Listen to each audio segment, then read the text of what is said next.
This year, there was a movie called Winter's Bone. Oh, get ready, Wayne and Garth, because this year, it's all about the Bone Temple. In an era where the zombie genre has been bled dry by repetitive slasher tropes and mindless gorefest, 28 years later arrived as a defiant, cerebral palate cleanser. Turned out to be one of the most polarising cinematic events in recent memory. It was a true Marmite film. It split the audience down the middle. For a segment of the fan base of the 28-year franchise, the frustration stemmed from a subverted expectation. They arrived hungry for a kinetic, high-octane zombie violence that defined the original classic, only to find the film was stubbornly uninterested in catering to that zombie fatigue we've all experienced. But that mixed reception is precisely what made that film and its sequel The Bone Temple so vital. By moving away from standard action tropes that have oversaturated the genre via endless TV spin-offs, the film prioritised a cerebral exploration of a world long past the point of collapse. It isn't a movie about the end of the world. It's about the struggle to remain human within it. For me, it was one of the films of the year, and it awakened a long dormant passion for cinema, beat down by years of franchise fatigue, and ultimately led to me starting doing this channel. So if you're watching this and listening to this right now, I really appreciate this.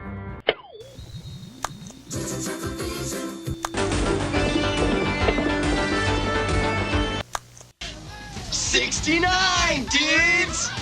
At a high level, this is a tale of two humanities, two polar opposite storylines. The first is the buddy movie, the unexpected buddy movie between Dr. Kelson and Samson. We touched upon their dynamics and relationship in 28 Years Later. Alex Garland has given us the buddy movie we never knew we needed. The film, the journey, it represents respect, companionship, hope, survival. Now, a leap into the unknown. Dr. Kelson takes his delivery of morphine to Samson and starts to understand that Samson's having a reliance on that, and there's this like symbiotic nature of, oh, I like the way this makes me feel, I'm going to come to you to get that. And almost what starts out as almost like training a dog or training an animal becomes something much deeper in the grand central narrative, but also the overarching narrative of this universe or world. It's a high wire tightrope act that Alex Garland has written, and Ray Fiennes and Chi Lewis Parry delivering a absolutely delightful storyline. There's parallels to the Fable. In fact, Kelson references it. Androcles and the lion with the thorn in the paw, swollen and bleeding. Androcles bravely removing it and earns the lion's trust.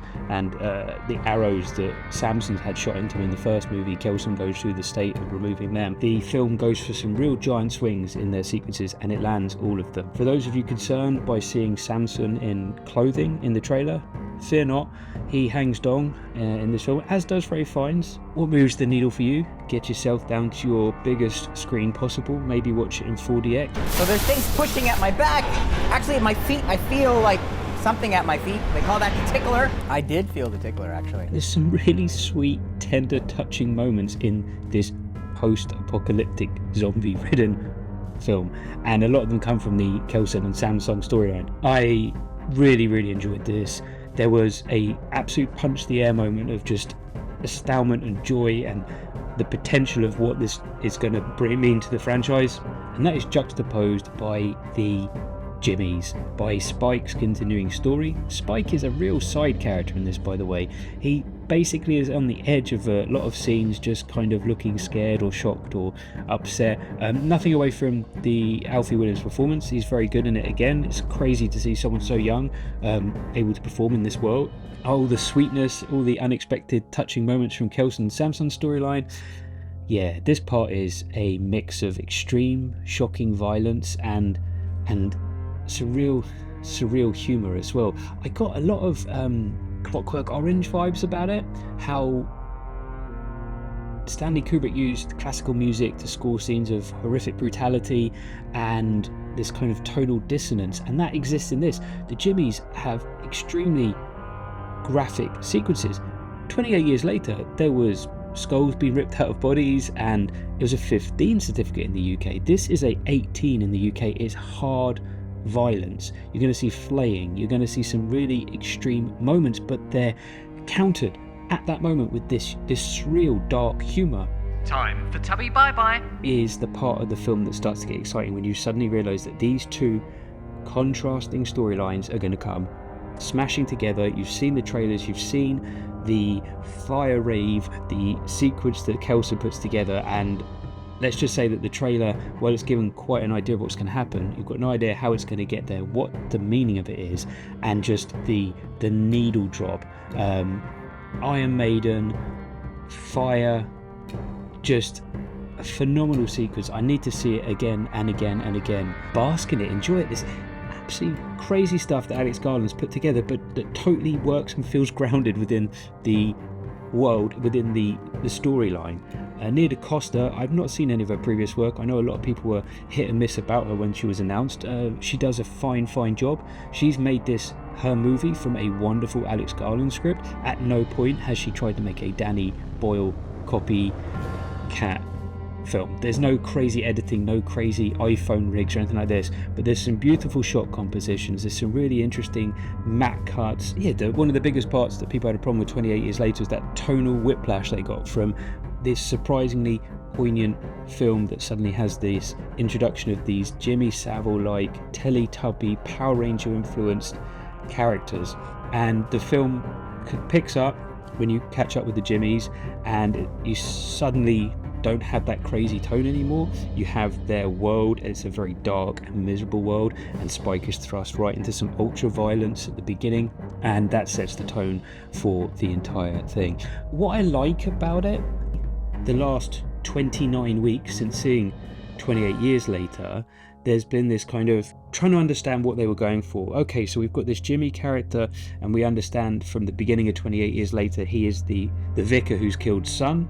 He runs off with the cross that's upside down now on his chest, and he's clearly adopted or regressed back to childhood memories of TV shows that he's seen, particularly Jimmy Savile, How's That, the costumes, the hair, the tracksuits, the gold, the rings, and there's no point that it's ever explicitly laid down his whole persona, where it comes from. You just have to draw assumptions based on it, but you start to think about how this he refers to himself being 8 as when it happened, so he was 8 at the beginning of the film, and you wonder how much he learned about the nature of good and evil, because he knows of Satan, old Nick as he refers to him, and this is part of his persona.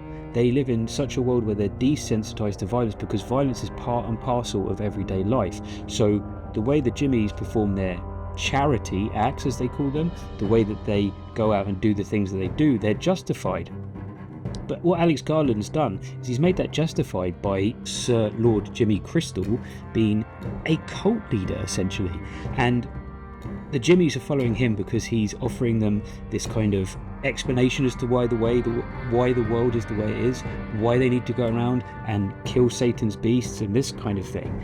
But also the fractured nature of a cult. You know, when we catch up with them, they're already starting to question parts of that, and he's clinging on to every straw he can get to try and retain that power over his followers. Some really interesting big ideas this film throws out, and cannot wait to see it again. A really wonderful climax, and then we have a kind of coda to the movie. We get a feeling of nostalgia. If any of you are aware of the casting of this movie, we will revisit a former character of the franchise, and it just sets things up in a beautiful way for the finale. No idea. They've obviously filmed 1 and 2 back together, 1 and 2 back to back. We don't know when 3 is going to be filmed, if Danny Boyle's going to be directing it. For Bone Temple, though, it's 69 out of 74, and that could get better on the second viewing. Would you like to know more?